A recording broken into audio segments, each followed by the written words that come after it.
Cameron McAllister is an itinerant speaker at RZIM. He earned a degree in philosophy and religion from Toccoa Falls College and is currently finishing up a master's in cultural apologetics from Houston Baptist University. He is the host of the Vital Signs podcast, a weekly podcast exploring signs of life in today's culture. Cameron is also a staff writer with Christ and Pop Culture, where he explores the intersection of Christianity and pop culture. Please welcome Cameron McAllister.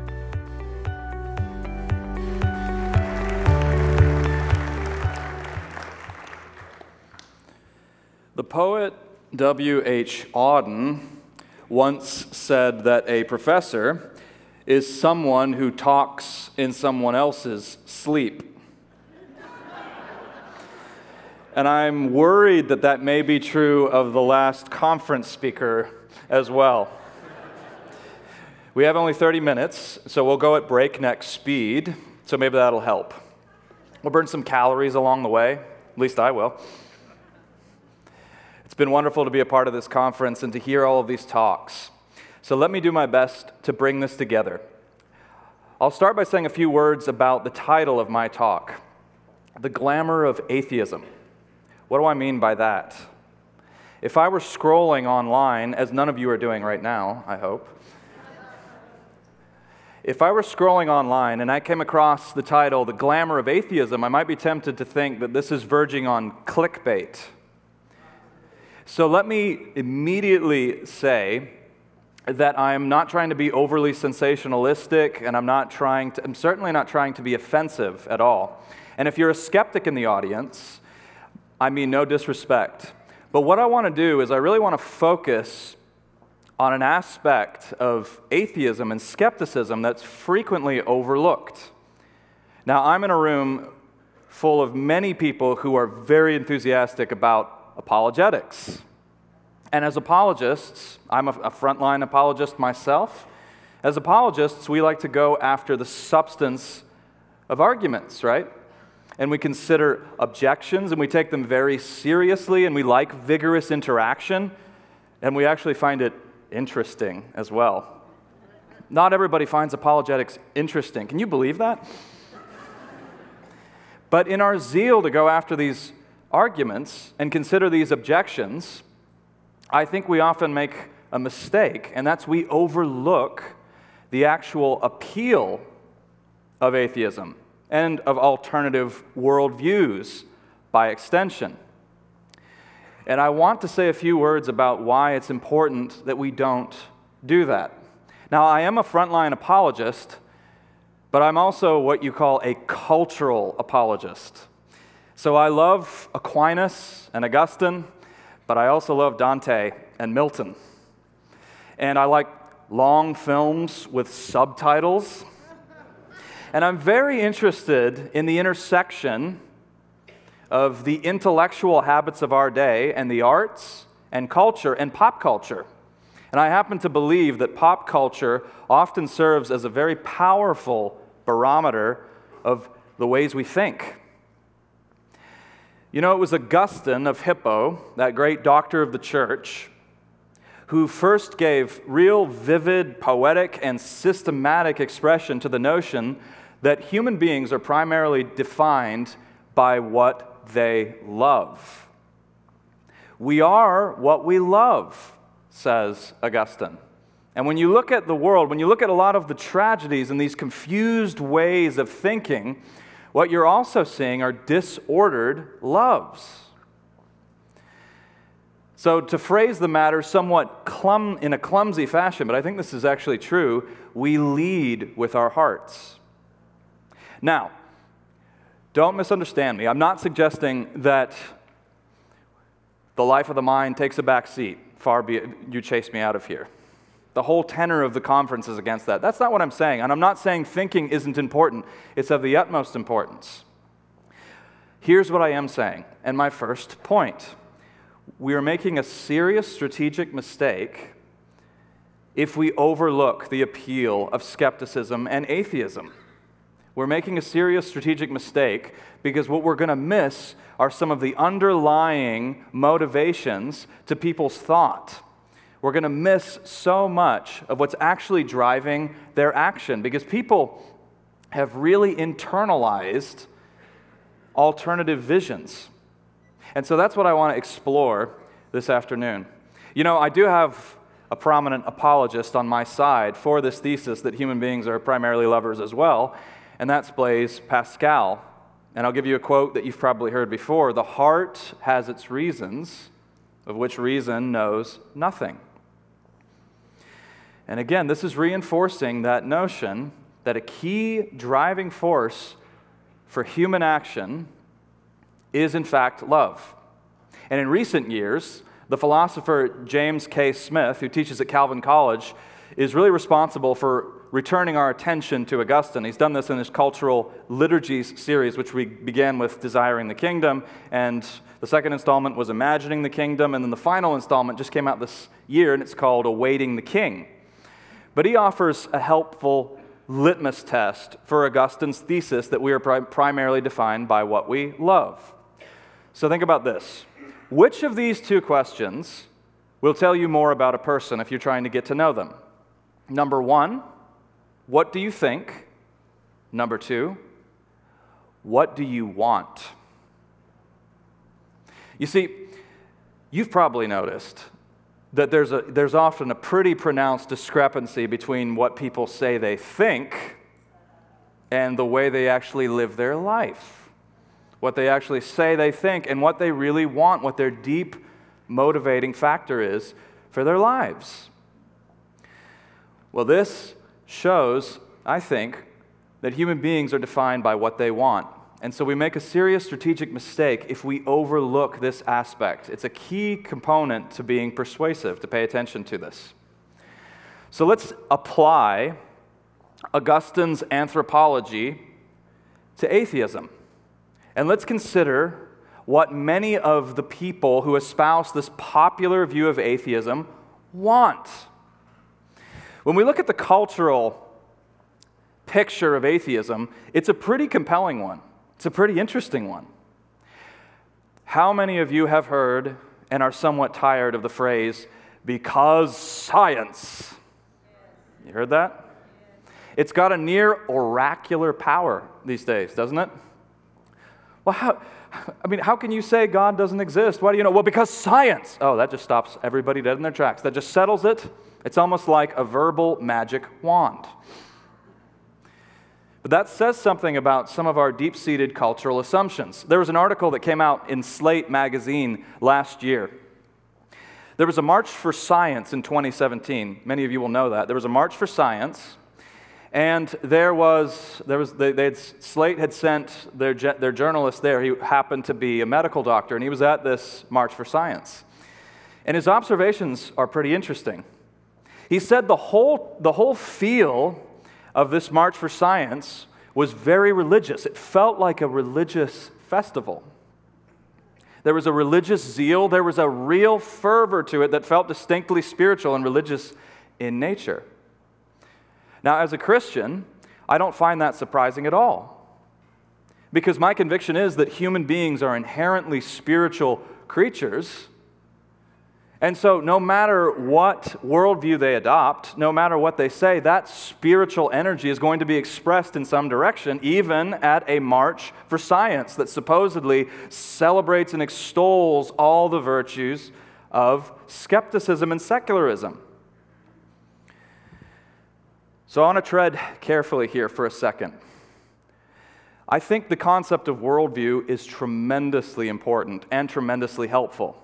And I've benefited massively from it, and I know you have as well. We just lost James Sire, who was one of the best exponents of the concept of worldview, author of The Universe Next Door and many other books.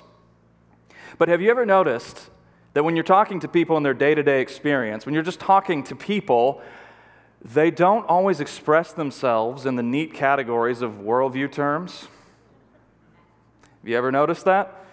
Have you ever noticed, this is one of the real curses of going into frontline apologetics. You study all of this, you get really fascinated by it, and you love it, and you're interested in it, and nobody else is. You want to talk about the cosmological argument? No. Do you want to talk about intelligent design? No, come on. So your enthusiasm isn't necessarily matched by everybody else's. We do these, at RZIM, we do these university missions where we deploy a team of speakers on a campus. And we're there for a week, and usually we speak about 3 times a day. And these are intense days, and you go out and you do this thing called flyering. Flyering is a verb. And if you're an introvert like myself, this is your worst nightmare. You're going up to students and you're accosting them and you're asking them all the impolite questions about religion and spirituality, and you actually end up having some of your best conversations in those moments. But one of the gentlemen who was on mission with me, we were at the University of California, Berkeley. Yes, it was quite an interesting environment, and we had a lovely time there, by the way. We really did. We were welcomed with open arms. It's amazing what a winsome, humble attitude can do for you. It really is. And these students they actually really wanted to talk about this stuff. But one of the gentlemen who was on mission with me, a friend of mine, had these worldview maps. You've probably seen the worldview surveys, worldview maps. They take various forms, and they ask you questions about origin, meaning, morality, and destiny. And based on the answers from the person, you sort of plot them on the worldview map, and it helps you to have some better categories. It should structure the conversation, only it doesn't. He would come back every day and say, Cameron, these people are literally all over the map. They're all over my map. Riddled with contradictions. They're left, right, and center. And I thought, that's so right. That shows up some of the limitations here, because when it comes to a total vision of reality, we all have it, but people don't necessarily use the conceptual terms of worldview or a map. And so here I want to borrow a phrase from the Canadian philosopher Charles Taylor, social imaginary. And both of those words are very deliberate, and I'm not recommending that this replace worldview, but what I think social imaginary does is it really captures life as it's experienced by many people. Both of those words are very deliberate. Social, meaning we inhabit a social environment together. We're all in the same culture that extols secularism right now. You'd be amazed. When you talk to many Christians, many of us unthinkingly buy into these assumptions because it's in the air we breathe and we internalize it. So it's social. We all share this environment, but it's imaginary. This is a very important word, and it makes my little artsy heart just sing. Because what Taylor is getting at is that primarily the way we receive our world, the way we experience it, isn't so much theoretical, filled with ideas and messages. It's more like stories, fables, myths, poems, songs. These shape our perception in ways that are so deep we scarcely take note of them. And Taylor has a very helpful way of explaining what was happening to my friend at Berkeley. He says, the way most people think about the world and the way they shape the way they form their view of reality is more like this. You've grown up in a place your entire life. This is your neighborhood. You know it inside and out. It's written into the very rhythms of your life. You've walked around it. You know it. You've deeply internalized it. But what happens in the age of Google Maps, this doesn't work so well, but when somebody stops and asks you for directions from point A to point B, many times you can't do it. Now, you know it deeply, but you don't have the conceptual tools of the map at your disposal. You're not going to rattle off street names, and you're not going to think in those terms. Now, let me step aside and say, ideally speaking, when it comes to our view of the world, we do want to be able to do that. And that's why we have our work as apologists cut out for us. But in the meantime, when we're actually speaking to people, sadly, they don't think in ideal terms here, and they don't think like that. It's more like the neighborhood, that they just feel it makes sense. And many of these cultural assumptions, so they come to us through visions and through stories, and because of that, they shape this plausibility structure that, on an intuitive level, just seems to make sense. Let me illustrate it by telling you about 2 good friends of mine, Fox and Dana. Some of you are going to see where this is going already. Fox is a believer. He's open-minded. He's imaginative. Fox has an office with posters of UFOs that say things like, I want to believe. Fox likes exotic theories, and he's open to exotic theories and paranormal activity and extraterrestrials. But my friend Dana is not like Fox. Dana is skeptical. She's a tough thinker. She wants evidence. She's trained as a doctor, and she wants to weigh the evidence very carefully, and it takes a lot to get past her watchful dragons. But both of them believe that the truth is out there. Well, these aren't really my friends. This is Agent Fox Mulder and Agent Dana Scully from the television show The X-Files, one of the greatest shows of all time. But both Fox and Dana function almost like modern archetypes of the believer in skepticism. Now, the analogy breaks down a little bit because both of them are brilliant. But many of us have deeply internalized this assumption that if you're a believer, maybe you're a little bit more childlike, you're open-minded, you're open to new ideas. But if you're a skeptic, you're smart, you're more honest because you're not going to settle for quick, easy solutions, and you're fearless because you're going to face life as it actually is. Now, neither one of those assumptions are self-evident, and neither one of them are necessarily true at all. But they're part of the air we breathe, and we've deeply internalized them because this is part of the social imaginary that we inhabit. Now, think about this. Think about Daniel C. Dennett, who teaches at Tufts University and has written numerous books. One of them is called Consciousness Explained. He's also a very outspoken and ardent atheist. He refers to himself and other atheists as, you've probably heard this before, brights. Now, at first, it's kind of funny and it's kind of insulting, but I actually think it's quite insidious because it tends to lead to a pretty dark form of elitism. But if we're kidding ourselves on if we think that this doesn't have a tremendous power. Look at our cultural environment right now. One of the key persuasive forces is not logic, it's not rational thinking, it's shame. And when you're in an environment where your professor is referring to himself and others who think like him as brights, you better believe this affects us deeply. This is the social imaginary that we live in. It's an increasingly secular social imaginary as Christianity's influence wanes.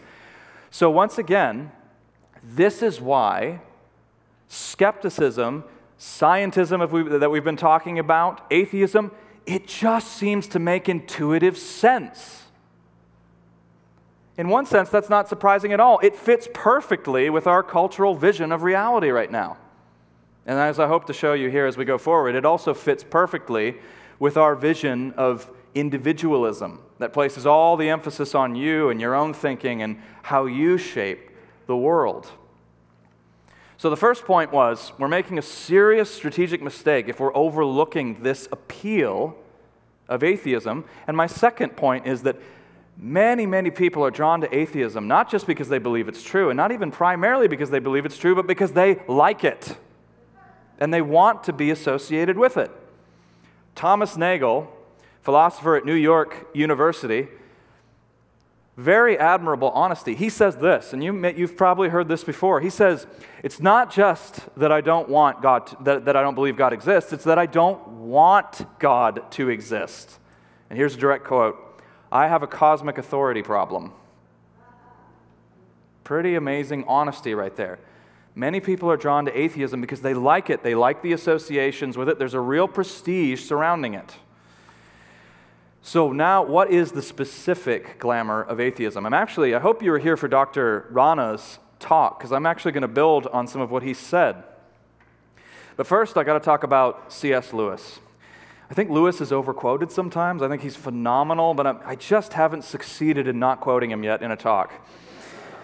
So there seems to be some unwritten rule where if you're an apologist, you must quote him at least once. So here's my quota. But this comes from a book that I don't think is often referenced among apologists, and that book is The Discarded Image. You know, don't forget that C.S. Lewis's day job was as a literature professor, right? And that makes me happy. And this book was on the medieval mindset. And it's a phenomenal book on the medieval mindset. But he has this throwaway comment in the discarded image. When I first heard it, I didn't agree with it. Let me try it out on you. C.S. Lewis believed that contemporary atheism is a romantic vision. Does that sound a little odd to you? It did to me. I thought, no, there's no way that's true. You want to tell me that a viewpoint that says we are all the direct result of a cosmic accident is romantic? What's romantic about that? That's bleak. That's empty. That's hollow. Well, I'd like to show you that he's right. I'm going to quote from another literary scholar here. I'm sorry, but this is what cultural apologists do. There's my excuse.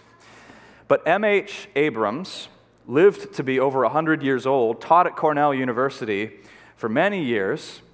He wrote what is probably the seminal book on the Romantic poets. It's called The Mirror and the Lamp. Just hang with me. I know you're probably asking, where the heck am I going with this? But I promise you it has a bearing here.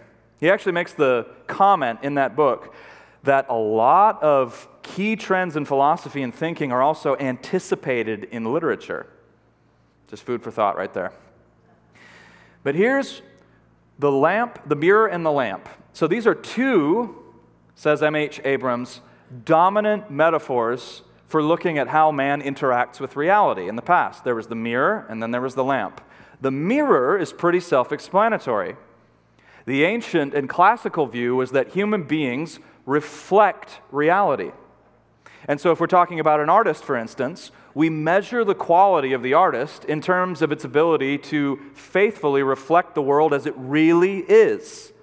So fidelity to reality is the measure of success in this classical view. Another way of putting it was to conform the soul to reality. The medieval view of the universe was very organic and hierarchical and strikingly beautiful as well. But that changed with two key poets who your teachers probably inflicted on you at some point in your school careers, and that is Samuel Taylor Coleridge and William Wordsworth. Now they bring in the lamp, and they say it's not just the mirror. We're not just reflecting, but you have this inward illumination. You interact with reality, it comes in, but you shine your inward illumination on it, and then you project your vision into the world. And it's unique and it's beautiful, just like you, because you're a unique, beautiful snowflake. And it's this new thing. But isn't this interesting?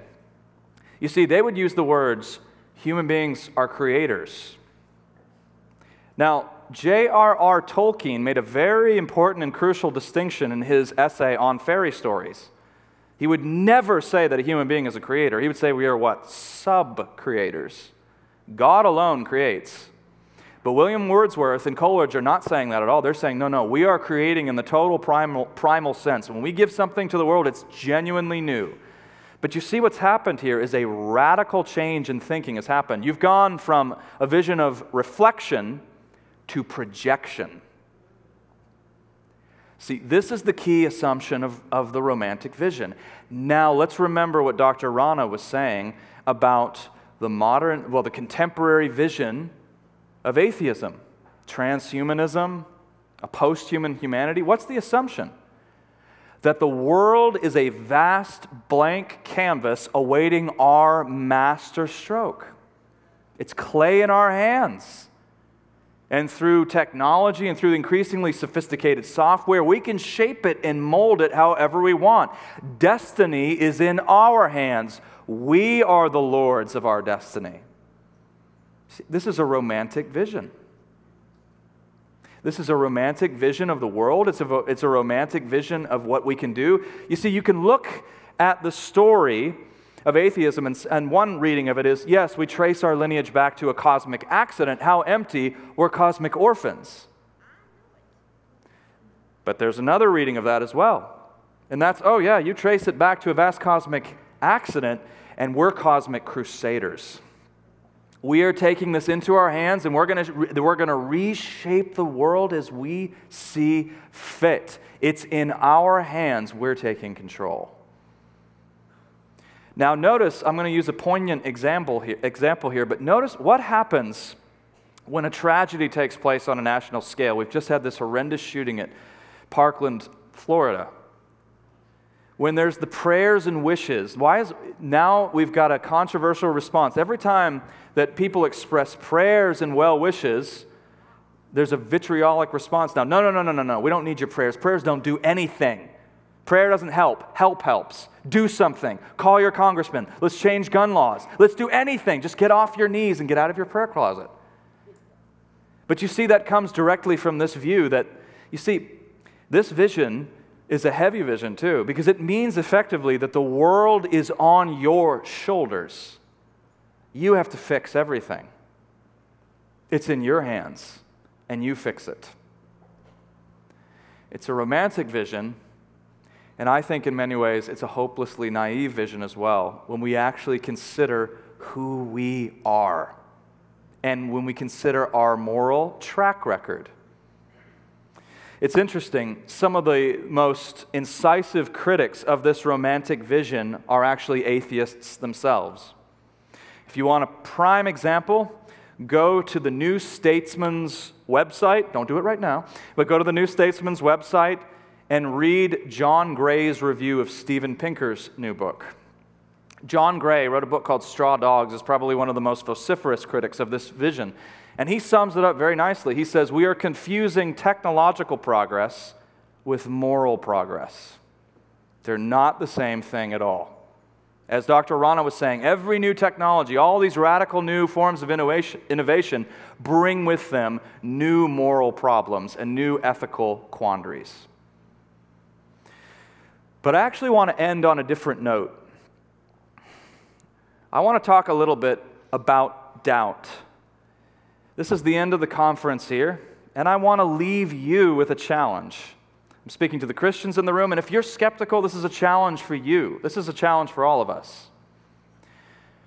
I find that when I speak to my skeptical friends, this is not always the case, but they're often very reluctant to talk about what it is they actually believe themselves.